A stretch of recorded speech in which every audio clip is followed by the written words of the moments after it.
Right, live stream. I just want to make sure, just something tells me something's weird. I want to make sure we're live on the right one.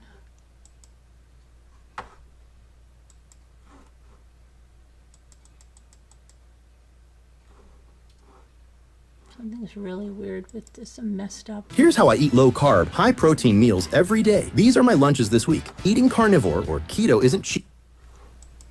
Okay, we are. All right, so hi everybody. So we're going to talk about, Mike was over here talking about the Kansas City, that thing where those players were found dead in their friend's backyard. So we're going to talk about that, and we're going to talk about a little bit of Monica Sementilli. They had Chris Austin was still on the stand, and he was being cross-examined, which is a joke, because they're like, they're trying so badly to make it sound like he gave up evidence on Monica only because he was going to get cut a deal. So, no, that's not the case. And then there was the redirect, and then he was still on the stand when we left. They left early today. I hope they're going to be in session tomorrow. I don't know what they're doing. I know this trial is so long, but I'm waiting for Robert Baker to get on.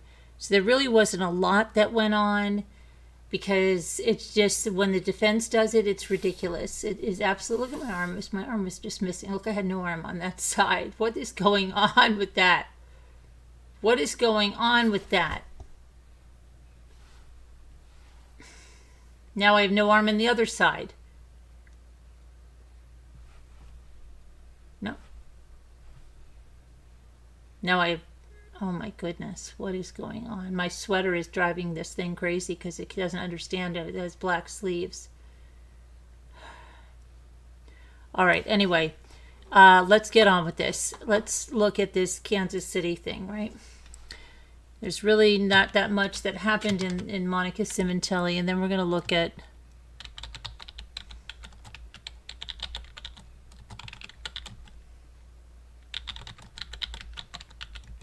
okay. So 2 men were charged on Wednesday. Let's take a look at what happened.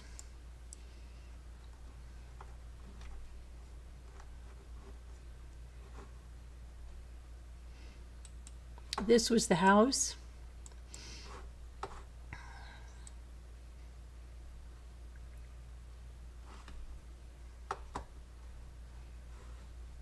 You guys remember this case?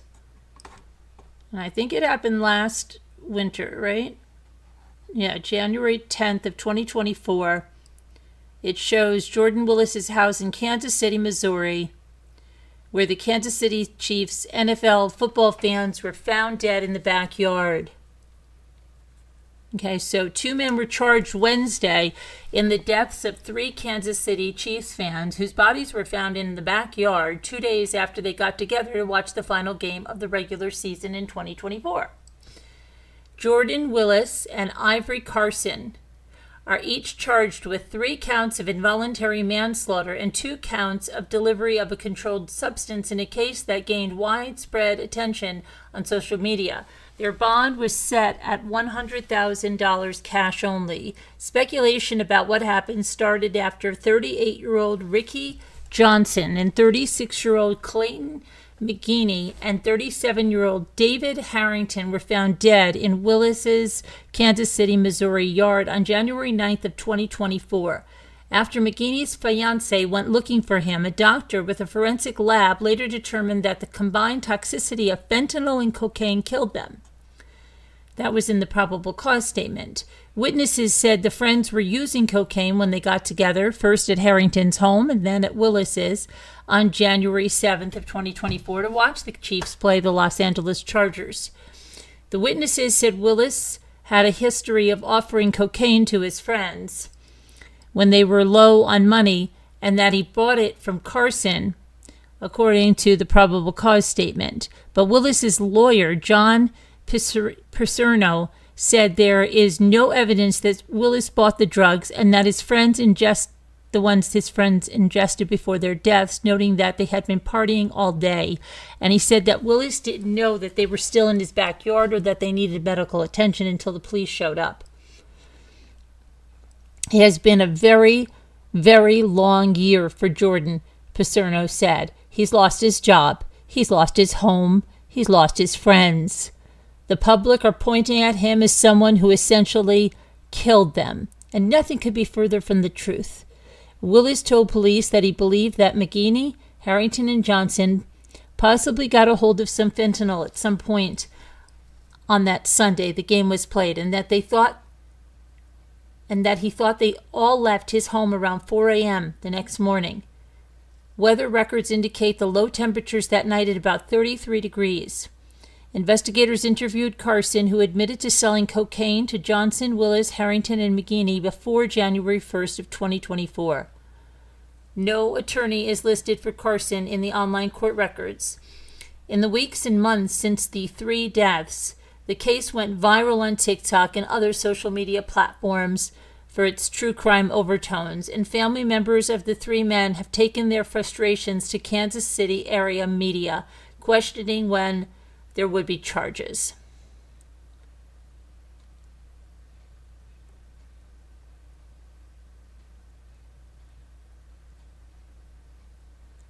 Okay, let's just see here.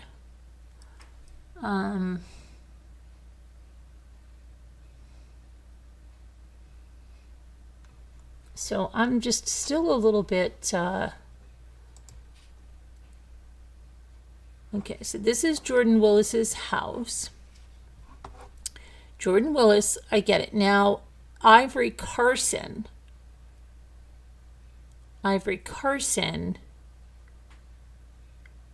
he bought the stuff from Ivy Carson. Got it. Okay, I'm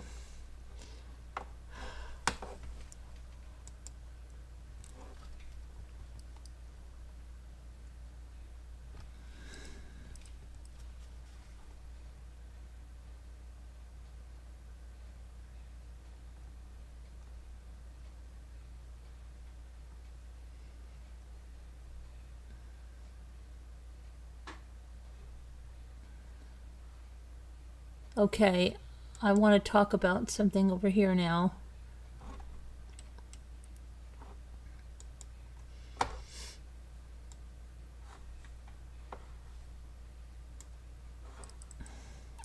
South Carolina Supreme Court rejects a man's final appeal, clearing the way for a firing squad execution. Wow. When's the last time the South Carolina Supreme Court has rejected what is likely the final appeal of condemned man Brad Sigmund, clearing the way for Friday's firing squad execution. Sigmund's lawyers wanted to delay his death so they could get a fuller hearing in court to learn more information about the drug South Carolina uses in lethal injections. Sigmund said the lack of information forced him to choose to be shot to death. The state also has an electric chair, but Sigmund said he didn't want to suffer being cooked alive by electricity. Sigmund's attorneys also argued that his lawyers in the original 2002 trial did a poor job of trying to save his life after he pled guilty by not submitting enough evidence of his mental problems. Sigmund, 67, beat his ex-girlfriend's parents to death with a baseball bat in their Greenville County home. His plan was to kidnap his ex-girlfriend and spend a romantic weekend together and then kill her and himself. She escaped from his car as he drove away. If I couldn't have her, I wasn't going to let anybody else have her, and I knew it got to the point where I couldn't have her, he said in a confession typed out by a detective after his arrest. Sigmund will be strapped into a chair at 6 p.m. on Friday in the death chamber used for all South Carolina executions at Broad River Correctional Institution in Columbia. A target will be placed over his heart and a hood over his head. 3 shooters, all with live ammunition, will fire from 15 feet away. Sigmund would be the first inmate killed by a firing squad in the United States in 15 years. I thought the last one was that Gary Gilmore. And Jimmy always told me to read this book about Gary Gilmore, and there was a movie about it, and I don't think I ever watched it or saw it. Lawyers for Sigmund said in court papers that he chose a violent death by firing squad because without more information, He thought he would die a torturous death if he picked lethal injection. Autopsies from 2 inmates executed in the months since South Carolina changed its method of lethal injection to massive amounts of pentobarbital showed a considerable amount of fluid in their lungs. A defense expert testified the inmates could have suffered struggling to breathe, but lawyers for the state have said the fluid is often found in the lungs of prisoners killed by lethal injections, and the courts have not ruled it was cruel and unusual punishment. They also said witnesses at the executions, including the inmates' attorneys, did not report any breathing or signs of consciousness after about a minute.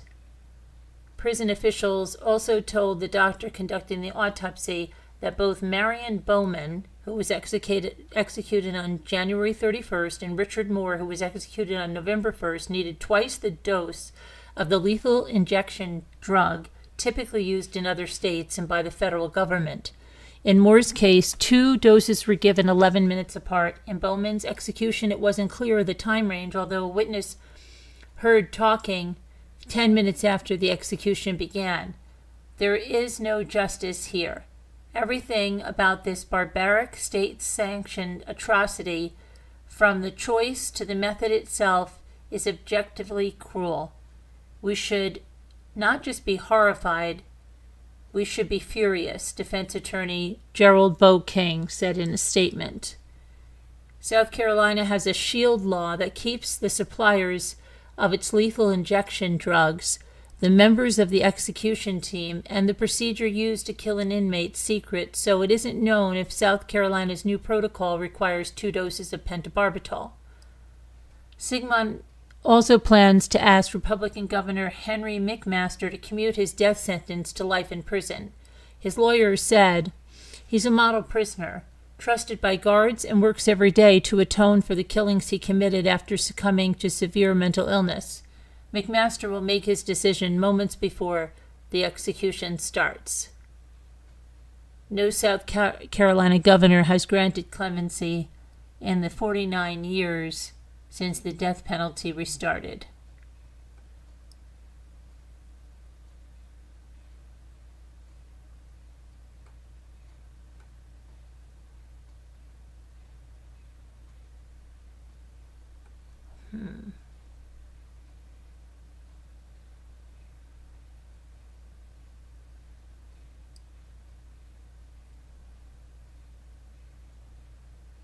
Let's see.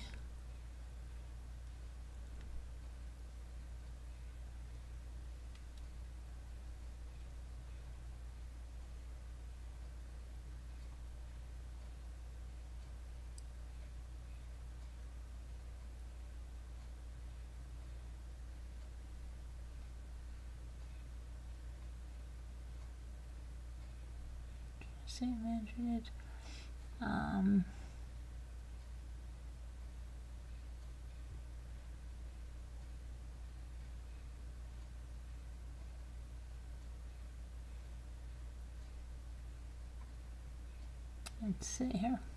I'm just trying to see what else we have here.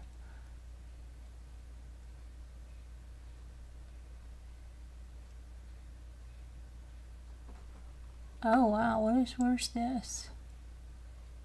7th inmate dies at a troubled Wisconsin maximum security prison. I wonder which one that is, because we know who's in Wisconsin.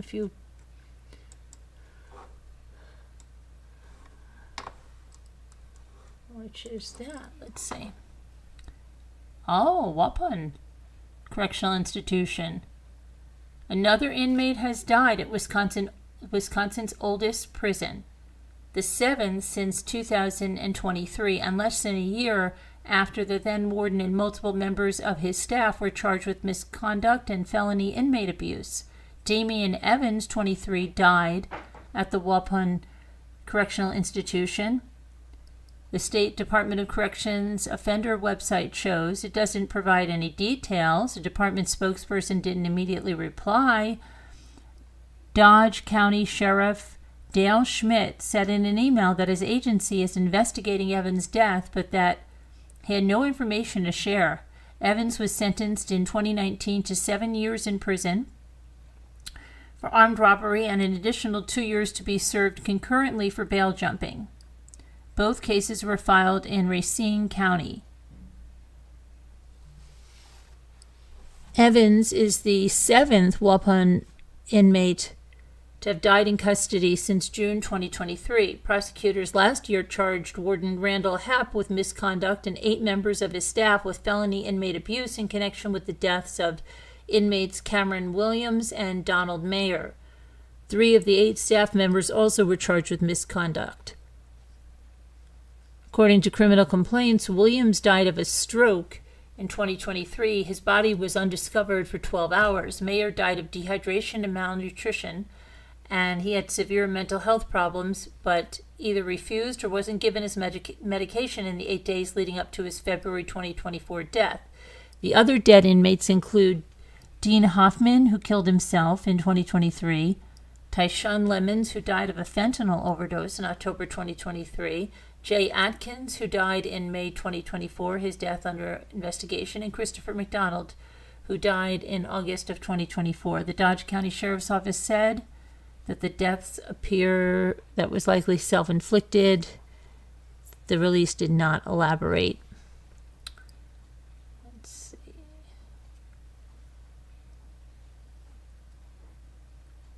So I believe that's where the Making the Murderer guy is, and then Chris Watts is at the Dodge Correctional Facility.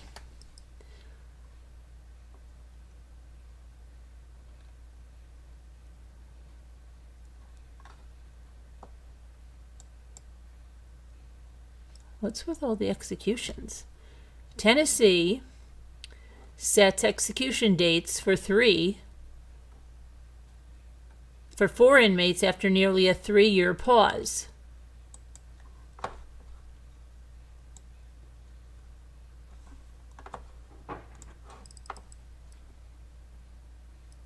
Those are capital punishment protesters are praying on the ground of the River Bend maximum security institution before the scheduled execution of inmate Oscar Smith.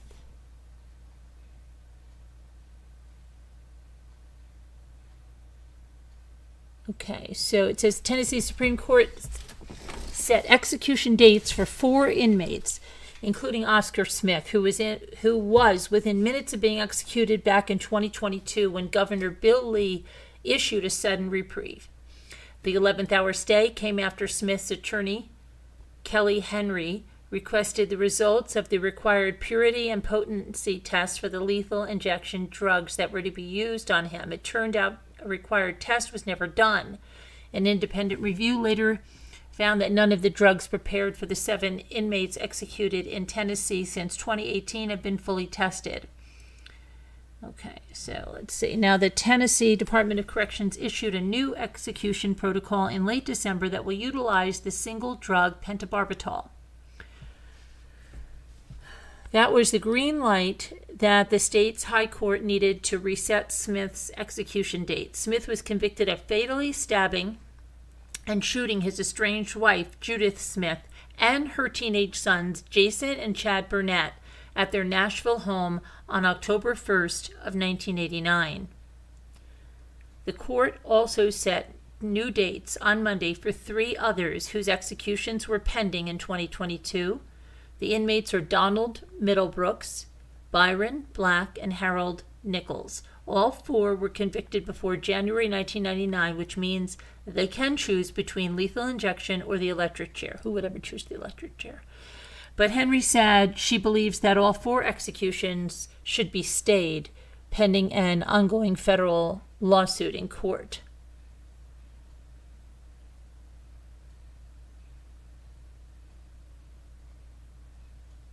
The lawsuit challenged Tennessee's previous lethal injection protocol, which used 3 different drugs in a series. Okay, so they're talking kind of about the same thing that we talked about before. So in addition to the 4 inmates who got new execution dates on Monday, Tennessee State Attorney General has asked the court to set execution dates for 5 additional inmates: Kevin Burns, John Hall, Kenneth Henderson and Anthony Hines and William Rogers.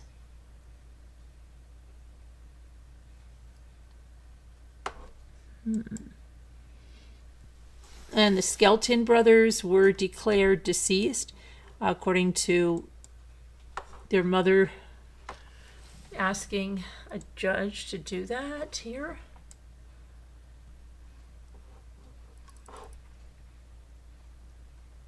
The judge declared the three Michigan brothers dead Wednesday, more than 14 years after they disappeared at Thanksgiving in a small-town tragedy that remains unsolved despite an explicit belief by investigators that their father is responsible.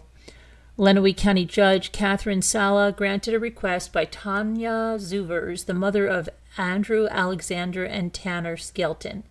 This is a case of terrible and long-standing impact on the community of Lenawee. Sala said, "No condolences will ever be enough for such losses suffered," but at the same time, the judge rejected a request to also acknowledge that the boy's father, John Skelton, murdered the children, finding a lack of clear and convincing evidence after listening to testimony from law enforcement officers on Monday.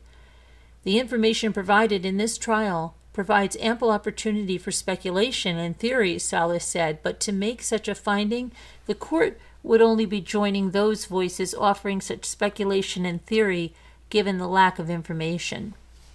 The boys are presumed dead as of November 26, 2015, 5 years after their disappearance. John Skelton, 53, has not been charged with killing his sons. By November, he is expected to complete a 15-year prison sentence for his failure to return the boys to Zuvers, the only conviction so far. Zuvers testified Monday that a formal declaration of death would give her closure and provide respect to the boys, who were 9, 7, and 5 in 2010. Let's see here. They disappeared while with their father at Thanksgiving in Morenci, a town along the Ohio border. Skelton and Zuvers were having problems and living apart in Morenci. The boys were supposed to go back to their mom the next day. Instead, they were gone. They have not been found despite countless searches of woods and water in Michigan and Ohio and tips from across the country. Police said Skelton fed them a long string of lies about the boys' whereabouts, sending investigators to an old schoolhouse in Kunkel, Ohio, and a dumpster in Holiday City, Ohio. Police say claims that the boys were handed to other people for their safety also turned out to be false. Detective Lieutenant Jeremy Brewer of the Michigan State Police, who were assigned to the case 3 years later in 2013, testified he has no doubt whatsoever that Skelton killed the brothers. Skelton declined to participate in the hearing to have his sons declared dead. "Anything I say isn't going to make a difference," he said Monday by video conference from prison.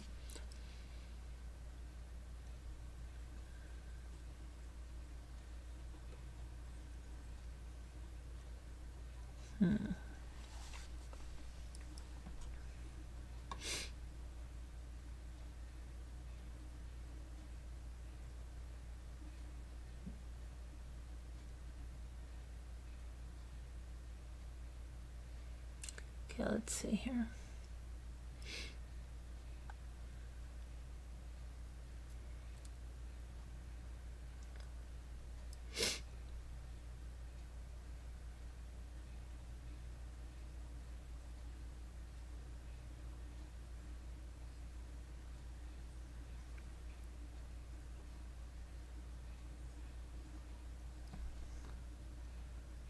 Okay.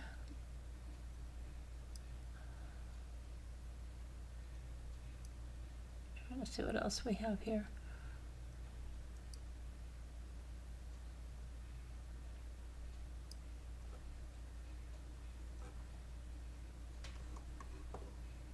What's this about Brian Koberger? Let's see.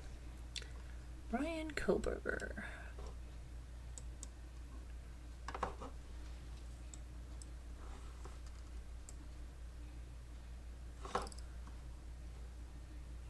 An Idaho judge is warning attorneys to quit filing so many sealed documents in the murder case of Brian Koberger, accused in the stabbing deaths of 4 University of Idaho students. Brian Koberger's defense attorneys and prosecutors have made secrecy the norm rather than the exception. 4th District Judge Stephen Hippler wrote in a court order on Monday, and I quote, "This runs counter to the public's First Amendment rights to know what is going on in its courts," Hippler wrote. He ordered the attorneys to use the least restrictive steps necessary to protect confidential information in the case, such as redacting some lines or using initials instead of an individual's full name.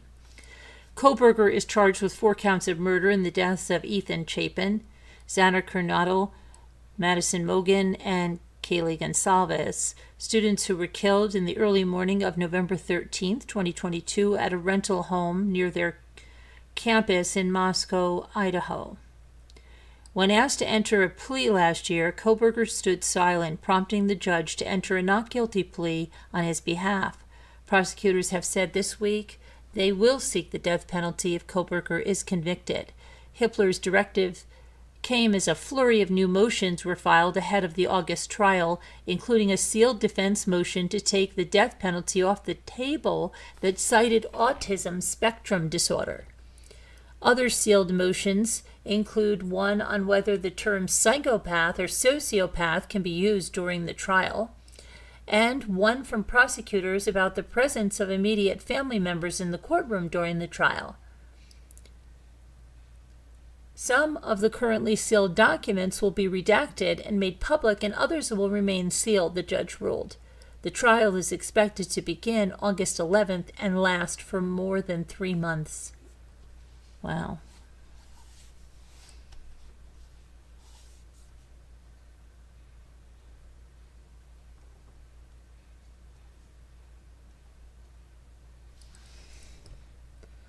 Okay, let's see what else we got here.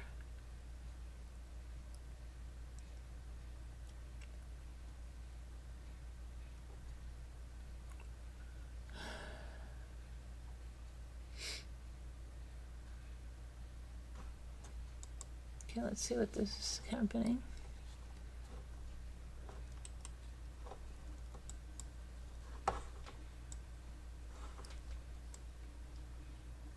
South African woman is going on trial. She's charged with kidnapping and selling her daughter.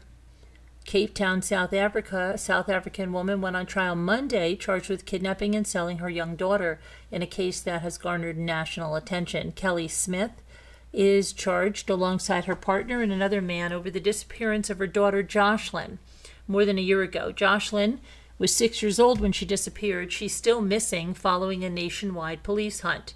Smith, whose full name in trafficking, prosecutors allege that she organized the abduction of her daughter in return for payment with the help of her partner, Jacqueline Apollos, and friend Stefano von Reen.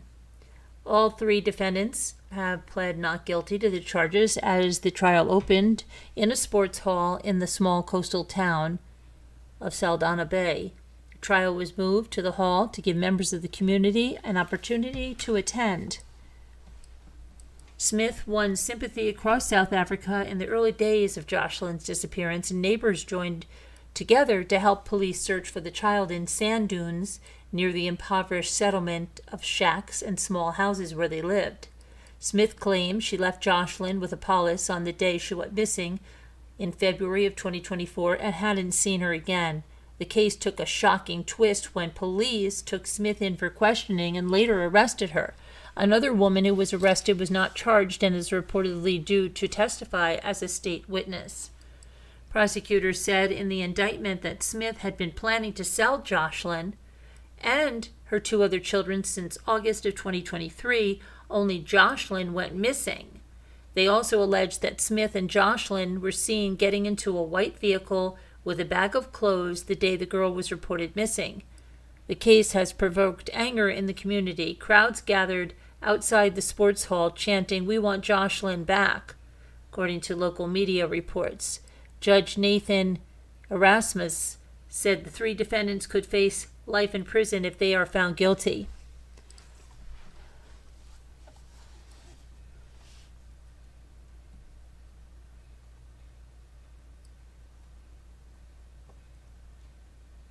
Okay, let's see.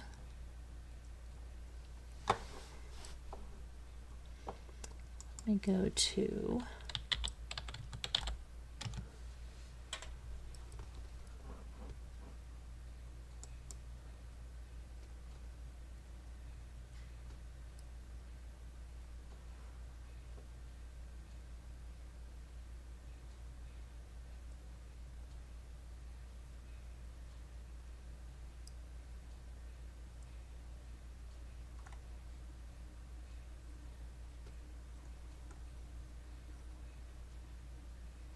okay. 9 What? What is this about? 9 students who went missing while on a vacation were found dismembered on the side of a highway in Mexico. 9 bodies believed to be missing students were found dismembered on a highway in Mexico, according to local reports. The remains of 4 women and 5 men from Tlaxcala, Mexico, were found on the evening of Sunday, March 2nd, in the municipality of San Jose. Mexico's National Guard did not immediately respond. So far, I cannot offer information there are lines of investigation, but I cannot reveal them due to confidentiality, said the head of the state attorney general's office at a press conference on Monday, March 3rd. All relevant investigations are being carried out. When we have a response and the investigation is complete, we will be in a position to provide more information.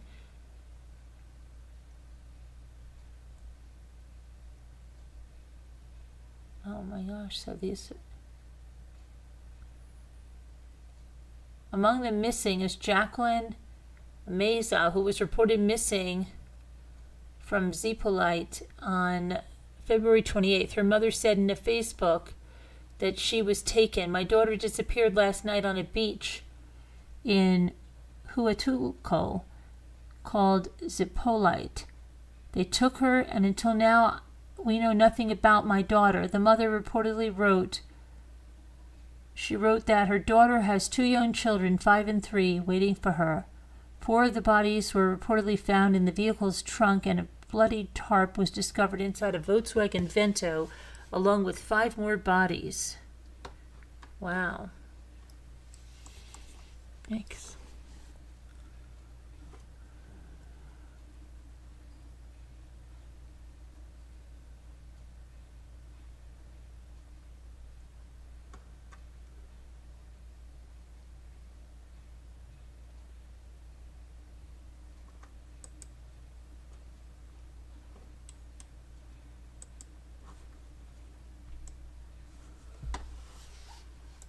Okay.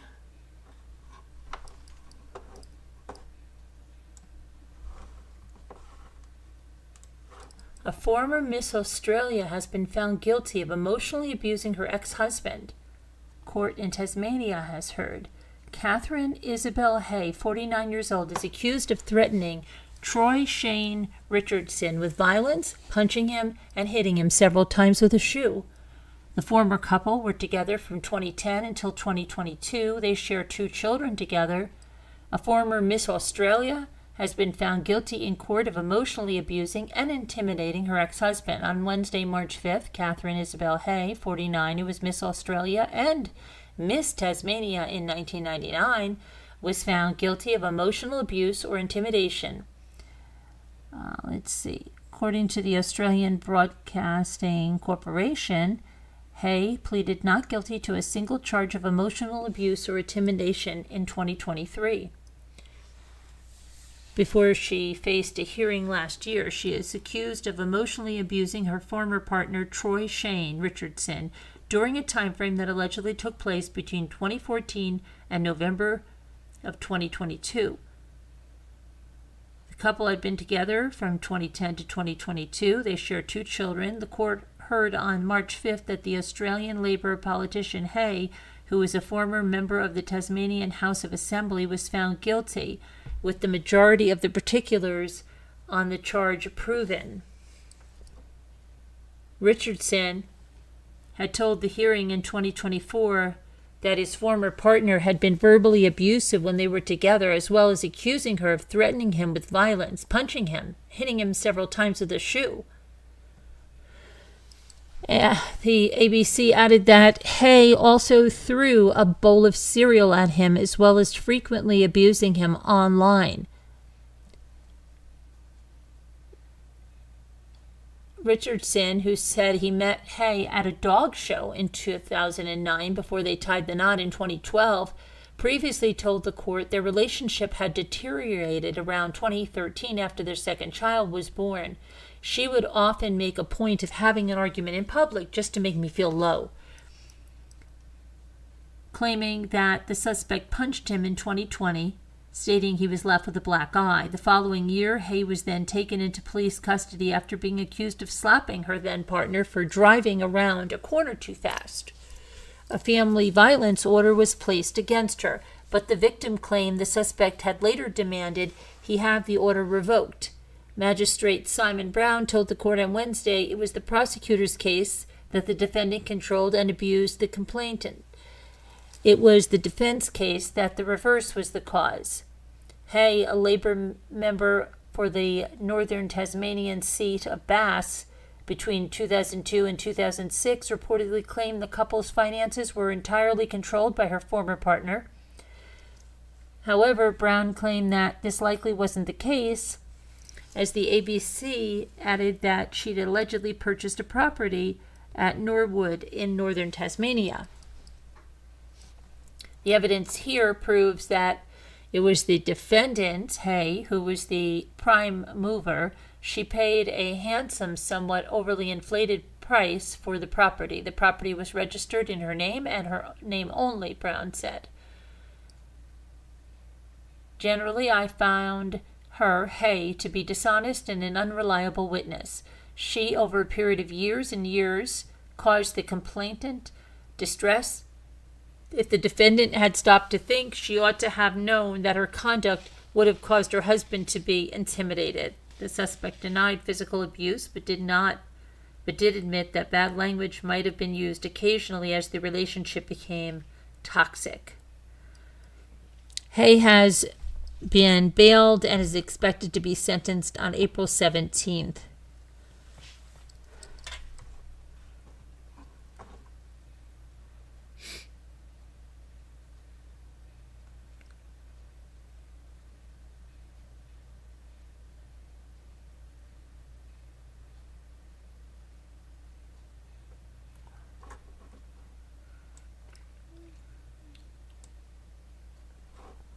What is this process?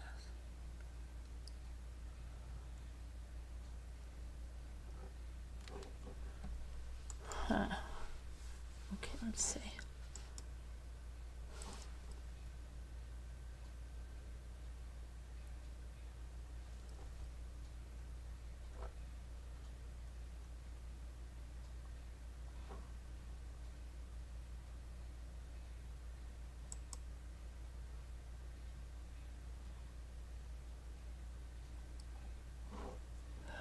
Goodness. Okay, let me see. Where are you guys?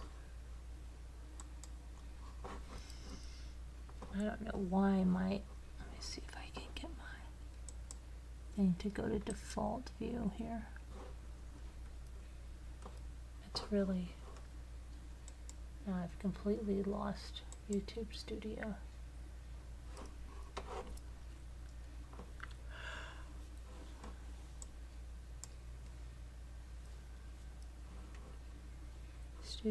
Studio.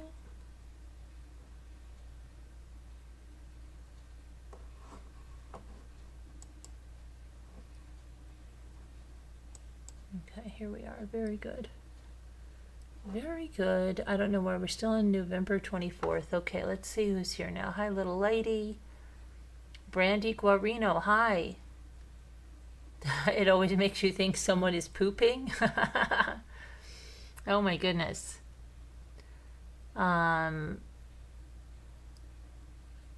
Christine F. Hello there. Heart May Wise. Hi. Has Video Reel made it back? Is what cutting in and out? No, not for anybody else. What's cutting in and out? I'm cutting in and out? Is it cutting in and out now? I hope not. Hope not. Okay, let's see. What was weird? What happened? Okay, hopefully it's not cutting out. But I think I'm just going to do, it's 3 something. I've got to make a lot of phone calls in the morning. Got a lot of stuff to take care of tomorrow. And that's not even about court. So I just got a lot of things to take care of. It's fine now. That's good. Where's Video Reel? Where is Video Reel? Video Reel, where are you?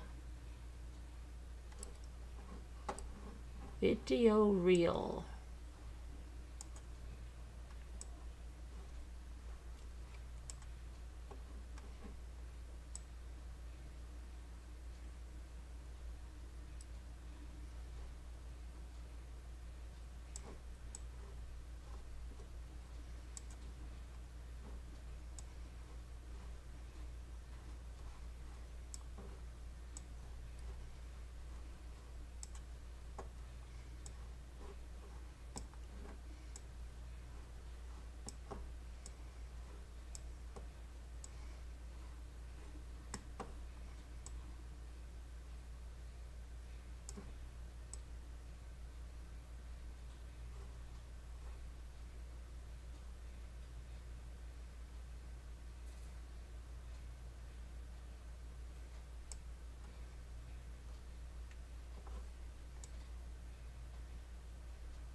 I'm good now. Thank you, Christine.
Oh, charge hands.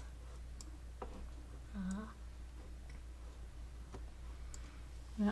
Okay, I should remember that for my dog. Okay.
Hi, it's just me. How are you doing? I already have Dune and Dunes. I already have them. I already have them.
Okay.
Okay, there you are.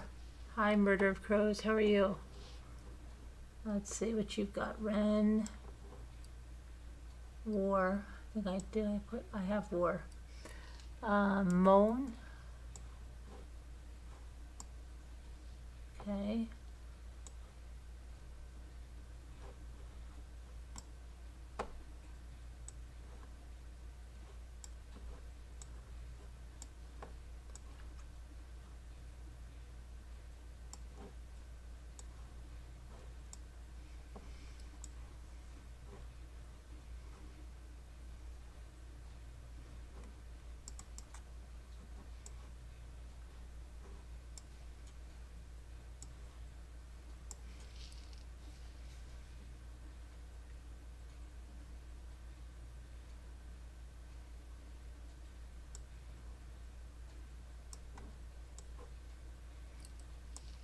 Owner. Very good. Try that one. One.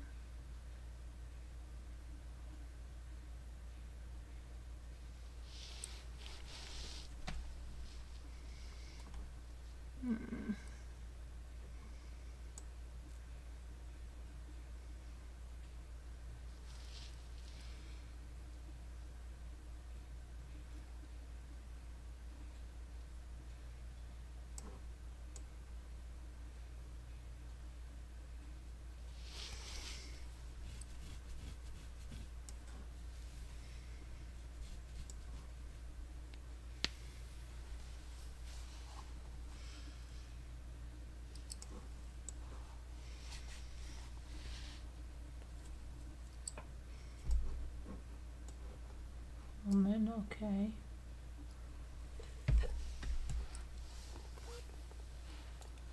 Alright, let's see. Oh, I go to bed. I have to go to bed so bad.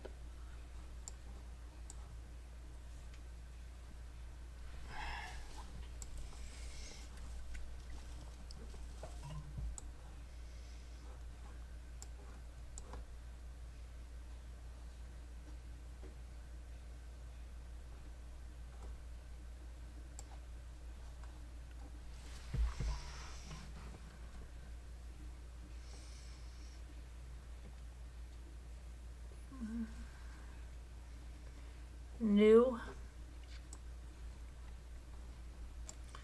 Good.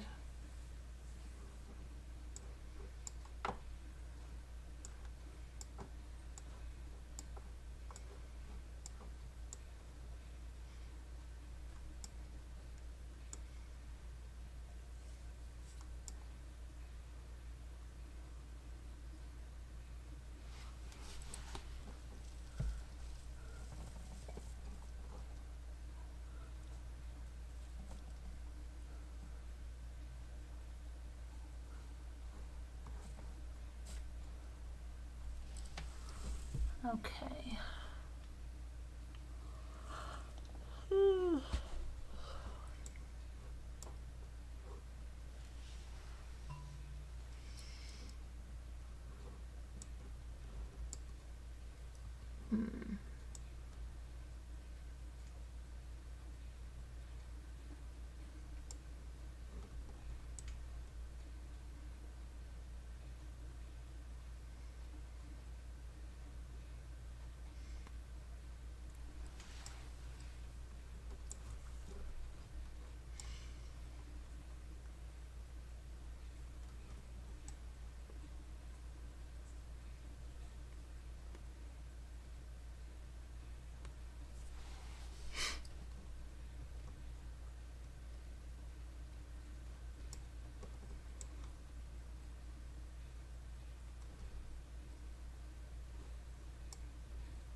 Okay. New. We already got new. Row.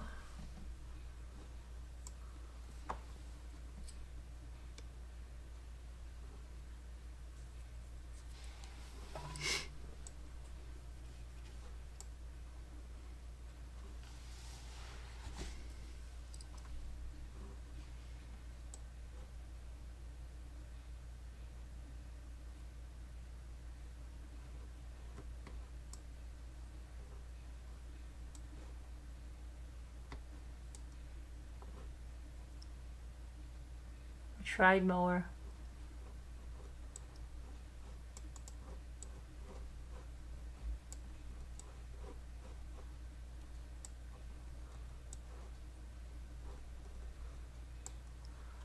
Yeah, I gotta go. I've got another blog article that's sponsored. I've gotta get done. I've gotta get a bunch of stuff done tomorrow. It's gonna be a busy, busy day. All right, everybody. God bless. Prayers. I'll see you tomorrow. Have a good one. Thank you.